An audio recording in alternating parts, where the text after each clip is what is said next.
Apex falling. The sky tore open like paper. High above Earth's upper atmosphere, a shard of black fire ripped across the stars, flaming, spinning, howling in frequencies no human ear could hear. Radar stations called it a meteor. NASA tracked it. NORAD scrambled jets. But it wasn't a meteor. It was a predator. The escape pod was half melted, trailing smoke and broken stabilizers. Inside it lay something coiled and breathing, its 6 lungs adjusting to Earth's oxygen-rich soup, its skin plating hardening with adaptive instinct. It was called Veltharuk, bred in the genetic crucibles of a dying empire. Its kind were apex predators, used to clean failed colonies, end rebellions, and erase civilizations. Earth wasn't a target. It was a detour. The pod slammed into the side of a forested mountain in northern Idaho. Trees splintered like toothpicks. Birds scattered. A wildlife drone caught the impact before short-circuiting mid-transmission. By the time a Black Ops retrieval team reached the site 6 hours later, the pod was empty. And the thing that had crawled from its husk had already begun to hunt. Captain Mira Cole stood silently at the edge of the crater, hands on hips. "This is no meteor," she muttered. Dr. Ishan Rourke, the team's xenobiologist, crouched near a melted panel. Carbon nanoweave shell. Bioadaptive framework. This pod's not human-made. Not even close. Mira glanced at the broken trees stretching north. Whatever came out of it, where is it now? A silence fell. Then gunfire.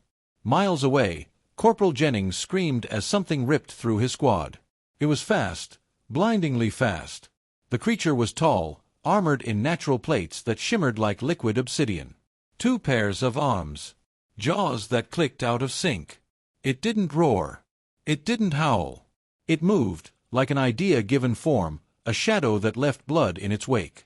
Jennings emptied his rifle and hit nothing. Before he could reload, something pierced his abdomen and threw him into a tree. The creature stood over him, analyzing. No pheromone distress. No neural bonding network. No weapon integration. Primitive, yet coordinated. Curious. Then it heard a ping, a soft digital note from Jennings' half-smashed helmet. A tracking signal. It turned toward the sky and hissed. They were watching. Back at Command Outpost Kilo 7, Mira Cole stared at the data packet Jennings' armor had managed to transmit before it failed. A distorted still frame showed a blurry silhouette, black armor, strange limbs, eyes like mirrors. "Alien confirmed," Rourke said softly. "And not just a visitor." Myra's face was stone. "It didn't run. It killed. That wasn't curiosity. That was testing us." She turned to her team. "Lock down the area. Call in Prometheus protocol. I want drones in the air, seismic mapping live, and thermal scans every 30 seconds." Someone asked, "Is it still in the area?" Mira nodded grimly. "Oh yeah, it's still here." She glanced at the image again, lips tightening. "And I think it thinks we're prey." Deep in the forest, the Veltharuk crouched on a high ledge, invisible to every known spectrum. It watched the humans move, uniforms, gear, signals, commands. It had hunted 100 worlds, brought down psionic titans, gutted hive minds. But there was something different here. Something in the way the humans didn't flee. How they circled in, coordinated, set traps. This was not prey. This was a pack. And as it watched one of the drones shift formation mid-air, adjusting trajectory by instinctive calculation, the Veltharuk felt a flicker it had never known. Not fear, but curiosity. Tomorrow it would kill again. But for now it would learn. Because for the first time since its creation, the apex predator was not certain it was the top of the food chain. The prey that hunts back. The forest breathed. Captain Mira Cole moved through the underbrush like a ghost, her armor dampened, her footsteps silent. 1,000 hours in Black Ops had taught her that predators didn't always look monstrous, until they opened you up. This one, though, it didn't need subtlety. 3 men were dead already. Not wounded. Not injured. Erased. "Thermal scan shows nothing," said Diaz, her recon tech, scanning a HUD visor feed. "It's like the damn thing disappears." "It doesn't disappear," Mira replied. "It hides. It thinks it's clever. She knelt beside the shredded bark of a tree, clawed, not cut. Residue still warm. But it's bleeding now. Dr. Rourke's voice crackled over the comm. The sample Jennings tagged before he died. It's reacting to our environment. The creature's immune system is being overwhelmed by Earth microbes. Good, Mira said coldly. Maybe nature will do what bullets can't. Above them, on a rock outcrop cloaked by camouflage scales, the Veltharook watched. They moved well. Spread out. Covered angles. Communicated in near-silent signals. They even mimicked pack predator behavior, flanking, pinching, cornering. But what disturbed it most wasn't their tactics. It was their eyes. Focused. Calculating. Not afraid. The Veltharook had assumed this world held nothing more than simple minds, scavengers of carbon and water. But these humans were different. They studied their hunters. And they adapted fast. 2 hours later, Myra's squad sprang their trap. The heat-bait dummy was placed at the center of a forest clearing, broadcasting shallow breathing and EM pulses, mimicking a wounded soldier. Thermal drones circled high above while seismic sensors in the dirt mapped vibrations. The moment came quick. A blur broke the tree line. Fast. Too fast. Now. Mira barked. EMP mines exploded, crackling the air with magnetic force. The cloaking shattered like glass, revealing the alien, hulking, armor glistening with adaptive sheen, claws extended. Diaz opened fire with a pulse rifle. Rounds hit, sparks flew, but the creature moved like water, absorbing damage, changing angle mid-strike.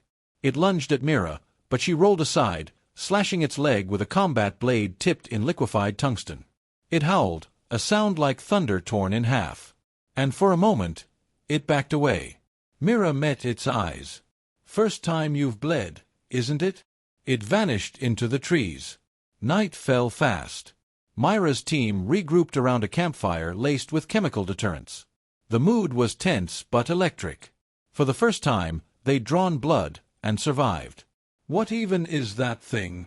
Diaz muttered. Genetic apex hunter, Rourke said over comms from base. Cross-species bioform. Probably grown in a lab, not born. It doesn't eat for hunger, it hunts for control. And what do we do with apex hunters? Mira asked. Outsmart them, Rourke replied. Far away, the Veltharook curled in a cave hollow, blood leaking from its thigh. It had never been wounded before. Never been ambushed. Never been tagged by beings who saw it coming. Its systems were degrading. Earth's oxygen was too rich. The bacteria too fast. It had already begun to reprogram its own biology, but it would take time. Time the humans clearly didn't intend to give it. For the first time in its long, victorious life, the apex predator felt threatened. And worse, it felt watched. Back at command, Mira stood before the war table as new scans poured in. Phase 2 begins now, she said. No more running. No more defense. This thing learns too fast. She pointed to the digital map where the creature had fled. It thinks we're prey. Good. She turned to her team. Let's teach it what real predators look like. Learning fear. The cave was damp. Cold. Alien to the alien. The Veltharook crouched in the shadows, one arm pressed against its thigh where Myra's blade had torn through dense plating. The wound was closing, but slowly. Too slowly. Earth's microbes had invaded its immune lattice, corrupting subdermal layers. It could feel the weakness blooming inside it. This world wasn't like the others. It didn't yield. It fought back. And worse, it learned.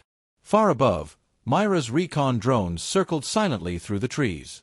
Signal trace confirms its hold-up in Sector 7B, Diaz reported. Thermals inconsistent, either it's dying or hiding deeper. Mira leaned over the map display. Both, probably. Doesn't matter. We close the net tonight. Her voice was calm, but beneath it ran a cold pulse of calculation. She'd seen how it moved. How it adapted mid-combat. And how, even as it bled, its eyes never showed rage, only observation. Analysis. Which meant it could still evolve. And evolution, when paired with instinct, was deadly. Inside the cave, the Veltharook was doing just that. It had restructured its internal heat signature, suppressed respiration, shifted its neural impulses to near hibernation states. It had hunted many, escaped death more than once. But something felt different. It wasn't the pain. It was the silence. The forest was still. No birds. No wind. No breath of movement. This wasn't calm. It was design. A trap. Myra's team advanced with surgical precision. No chatter. No lights. No noise but breath. 3 moved left. 2 climbed high. Myra, as always, took center. She didn't believe in leadership from the back. Target cave 10 meters ahead, Diaz whispered. Motion sensors still negative. Of course, Myra muttered. It wants us blind. They entered as one. Inside, it was like walking into a tomb. Walls slick with condensation. The air smelled like copper and smoke. Myra raised her weapon, sweeping infrared across the dark. Nothing. Then. Movement. Too fast. Too close. Diaz screamed. Something yanked her upward. Blood hit the wall. Contact. Myra barked, suppressing fire. The cavern exploded with light and noise. Pulse rounds shredded stone. A high shriek echoed back, inhuman, furious. A blur darted across the ceiling, limbs bent in impossible shapes. Myra tracked it, breathing slow, waiting. Then, she fired. The creature slammed into the ground, armor cracked at the shoulder. She was already moving, blade drawn. It hissed, but not in triumph. In pain. The Veltharook's mind raced. These humans had done more than adapt. They had anticipated. Its ambush had failed. Its strength was waning. Their weapons had improved. Their patterns, once readable, were now chaotic by design. The predator realized the unthinkable. They had learned it. Myra closed the distance fast. Blade arced, slicing deep. The creature knocked her back with a thunderous strike, but she rolled, landing in a crouch. It didn't chase. It limped. For the first time, Myra saw it hesitate. "You're afraid," she said, standing slowly. "Good." Blood dripped from her nose. Her ribs burned. But she grinned. "We're not the top of the food chain because we're strong." She stepped closer, gun raised. "We're the top because we don't quit." The creature turned and ran, vanishing into the tunnels. Myra didn't follow. "Not yet." "Let it go," she said over comms. "We've cut it deep." She looked up at the blood on the wall. Diaz's. "We'll make it bleed harder." Back at base, Dr. Rourke stared at the latest scans. "You're not going to believe this," he said into the comm. "Its cells are mutating again, but slower. It's burning energy to compensate. It's breaking down. Which means it's not adapting anymore. It's desperate." Myra exhaled, her jaw tight. "Then we've got it." Rourke hesitated. "Myra, it tried to mimic human brainwaves." She frowned. "Why?" "Maybe it was trying to communicate." She paused, then answered coldly. "No. It was trying to survive." Somewhere deep in the mountains, the Veltharook sat in darkness, claws shaking. It had never known mercy. Never needed allies. Never begged. But tonight, it considered the impossible. Surrender. Because whatever humans were, they weren't prey. They were something far worse. They were relentless. Why we're respected. The mountain air was colder now. Thinner. Captain Myra Cole stood at the mouth of the final tunnel, helmet off, eyes scanning the distant peaks under a bruised dawn sky. Behind her, the squad prepared in silence. No orders were needed. They all knew what was coming. The apex predator was cornered. And this time, it wasn't going to escape. Below them, deep in the ancient caverns beneath Idaho's mountains, the Veltharook dragged itself forward, one claw scraping the stone.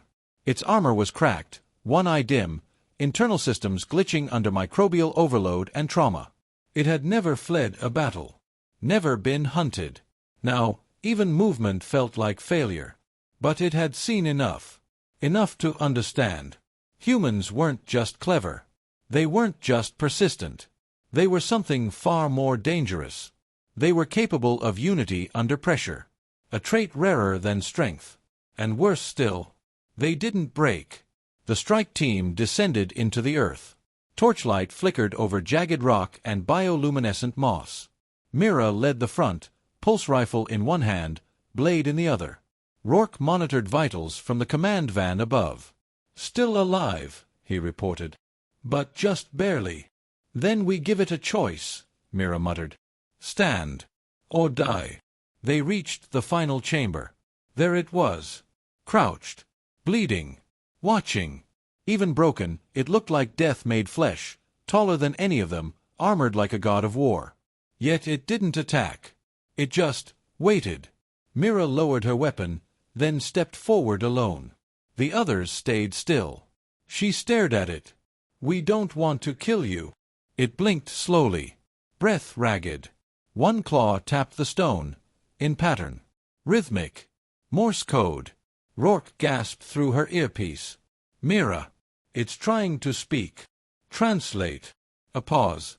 Then the message came. "Why do you fight like this?" Mira frowned. "Tell it, because we remember. Every wound. Every war. Every mistake. And we learn." Another tap. "You are weak." "No," she said. "We are many." A low, guttural sound echoed from the creature's chest. Not a hiss. A laugh. Broken. Hollow. Resigned. It knew it was finished. But it had to know one thing. The final taps came slowly, almost reverent. "What are you?" Mira looked straight into its fading eyes. "We're human." She stepped forward, gently placing a tracker on its shoulder. "And the reason we're respected is because even death doesn't stop us." The Veltharook didn't resist. It closed its eyes. For the first time in its long and merciless existence, it surrendered. The extraction team sealed the cavern behind them as med drones descended to lift the predator's body, alive but comatose. Scientists would study it. Politicians would debate it. The world would eventually learn. But for now, silence. Mira stood at the ridge, staring down at the forest below. Diaz was gone. Jennings. 3 others. All dead because something had thought Earth was weak. Rourke's voice crackled softly. "You okay?" "No," she replied. "But I'm proud." 3 days later, behind blast doors and biometric locks, the Veltharook rested in a cryogenic cell. Its vitals were low, barely detectable. But brain activity was high. It dreamed.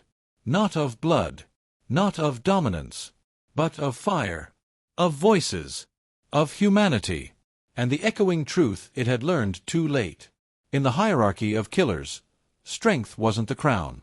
Resilience was. Epilogue. The report would say it crashed. That it was hostile. That we neutralized it. The truth.